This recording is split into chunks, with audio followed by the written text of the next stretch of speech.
Hello folks, Nick Barnaby here with the Digby Model Railway here in Digby, Nova Scotia. Today we'll be talking about the Great Western Railway. Work started in 1833 with a broad gauge railway. There was a bunch of information about where the lines were leading to, and I was getting so bogged down with the first couple drafts that I was working on so the line went here, and from there went up 35 miles to here, and then 3 years later extended 120 something miles. I said, man, oh man, I gotta get to the straight and narrow. So this is gonna be as straight and narrow as we can get. So 1833, we got a broad gauge railway going on. It's already been proposed and starting to get built. With an amalgamation of Parliament in 1835, this held back the finishing of the railway until 1838. Built specifically to be broad gauge up until the amalgamations, which led it to be standard gauge, which would be roughly 1854. The last broad gauge train would be in 1892. Through the Railway Act of 1921, or the grouping, which was intended to stem losses of 120 railway companies, they grouped it into 4 groups, dubbed the Big Four. The Great Western Railway kept the title, although nicknames would, sprout up over the years, such as God's Wonderful Railway and the Great Way Round. The engines, their paint jobs would consist of Brunswick green. Passenger coaches, chocolate and cream. And wagons would be painted red. If you ask me, if you lined the wagons, passenger coaches, and trains up in a proper brooding, you would be able to have a nice little apple tree. I digress. The expresses, they've had a few famous expresses, such as the Flying Scotsman, Cornish Riviera, and the Shetland Spa.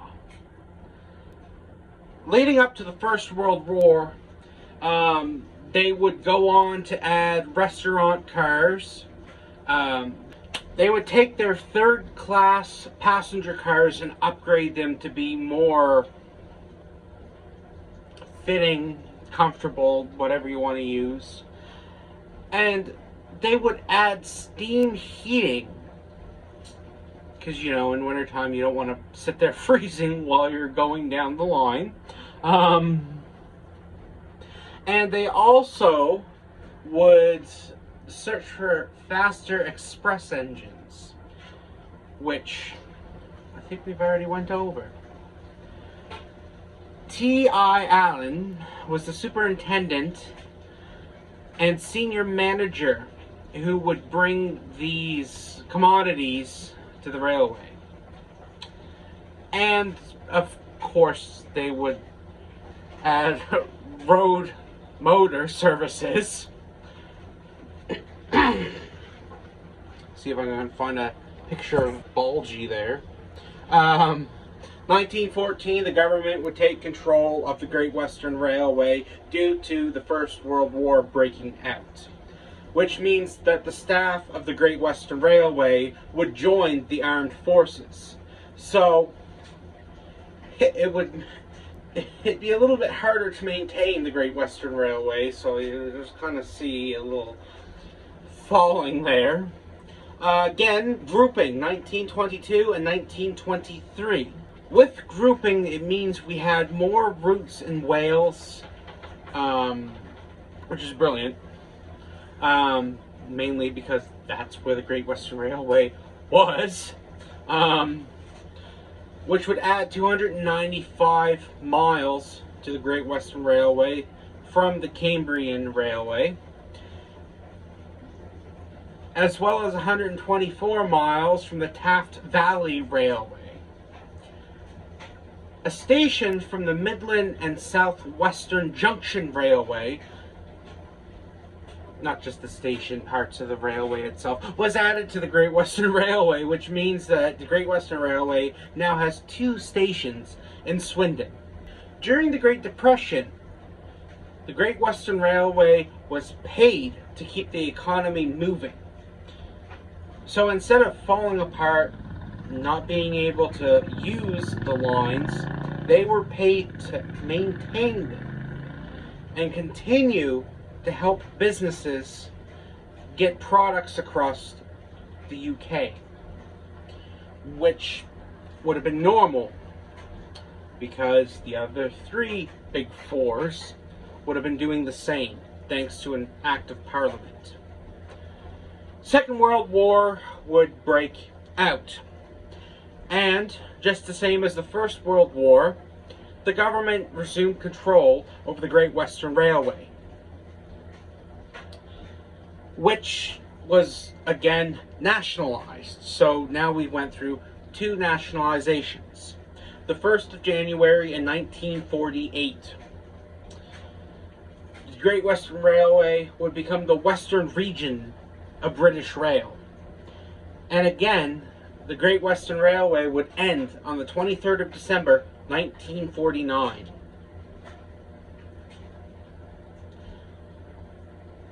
All of the locomotives and rolling stock in production at the time of the Great Western Railway's closure would be continued to be built even past the 23rd of December, 1949.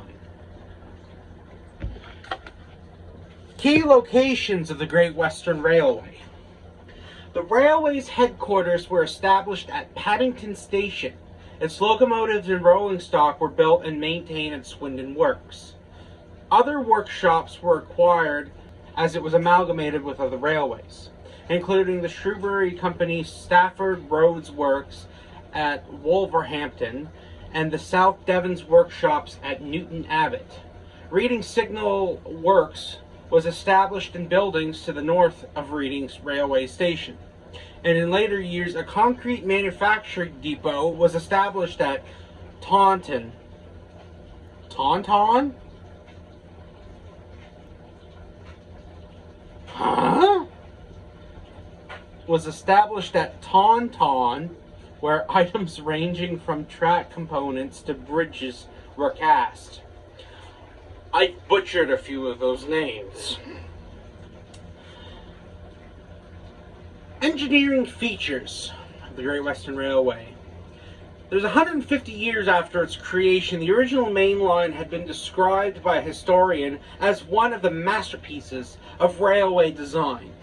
Working westward from Paddington, the line crossed the valley of the River Brent on Warmcliffe Viaduct and the River Thames on Maidenhead Railway Bridge, which, at the time of construction, was the largest span achieved by a brick arch bridge.